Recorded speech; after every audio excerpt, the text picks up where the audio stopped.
അതെ, പോസ്റ്റ് കണ്ടു. നിങ്ങളെ പുതിയ പടത്തില് 25-നും 30-നും ഇടയിലുള്ള പുതുമുഖങ്ങളെ തേടുന്നു എന്ന് പറഞ്ഞിട്ട്. ഞാൻ മതിയോ? 25-നും 30-നും ഇടയിലുള്ള ആൾക്കാരെയാ തേടുന്നത്? എനിക്ക് അത്രയല്ലേ പ്രായമുള്ളൂ. അതല്ല, എനക്ക് ഇങ്ങനെ അഭിനയിച്ചിട്ടൊക്കെ പരിചയമൊക്കെ ഉണ്ടോ? പിന്നെ ഞാൻ LP സ്കൂളിൽ കലാതിലകല്ലായിരുന്നോ? അതിനുശേഷം പോയില്ല. സ്കൂൾ പോവാത്ത കാര്യമല്ല ഞാൻ ചോദിച്ചത്. അതല്ല, പിന്നെ അച്ഛനോട് പറഞ്ഞു പോണ്ട, ഇങ്ങനെയുള്ള കലാപരിപാടി ഒന്നും ഇനി വേണ്ടെന്ന് പറഞ്ഞു. അതുകൊണ്ട് പോയില്ല.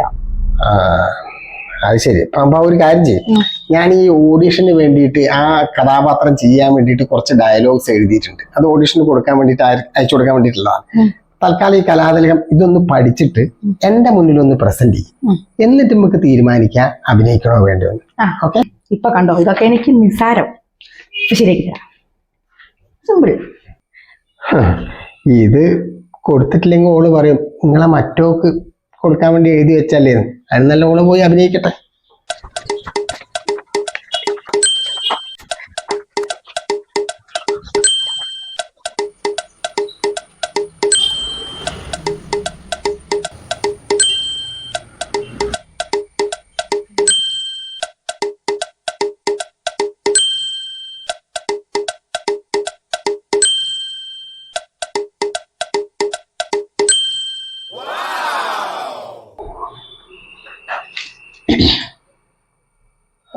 പഠിച്ചോ?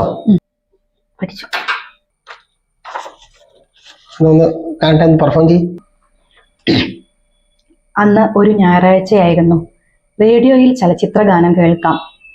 കണ്ണാൻ തുമ്പി പോരാമോ എന്ന എനിക്ക് ഏറ്റവും പ്രിയപ്പെട്ട ഗാനമായിരുന്നു ഞാൻ കേട്ടുകൊണ്ടിരുന്നത്. ആ ഗാനം ആസ്വദിച്ചുകൊണ്ട് ഞാൻ ജനലക്കരിയിലേക്ക് പോയപ്പോൾ അവിടെ ഒരു നിർത്തിയിട്ട ലോറിയും അതിനടുത്തായി ഒരു കാറും കണ്ടു. നിങ്ങളുടെ അച്ഛനും അമ്മയും അതിലേക്ക് കയറി പോകുന്നതും കണ്ടു. ഞാൻ ഓടി ഗേറ്റിന്റെ അടുത്ത് എത്തിയപ്പോൾ നിങ്ങൾ കാറിൽ കയറി പോയി. പിന്നീട് നീണ്ട വർഷങ്ങൾക്ക് ശേഷം നിങ്ങൾ വീണ്ടും വന്നിരിക്കുന്നു. എന്തിന്? കുറച്ച് തോൽവിയായി പോയോ? തോൽവി എന്നൊന്നും ഇതിനെ പറയാൻ പറ്റില്ല. ലോക തോൽവി എന്ന് പറയണം.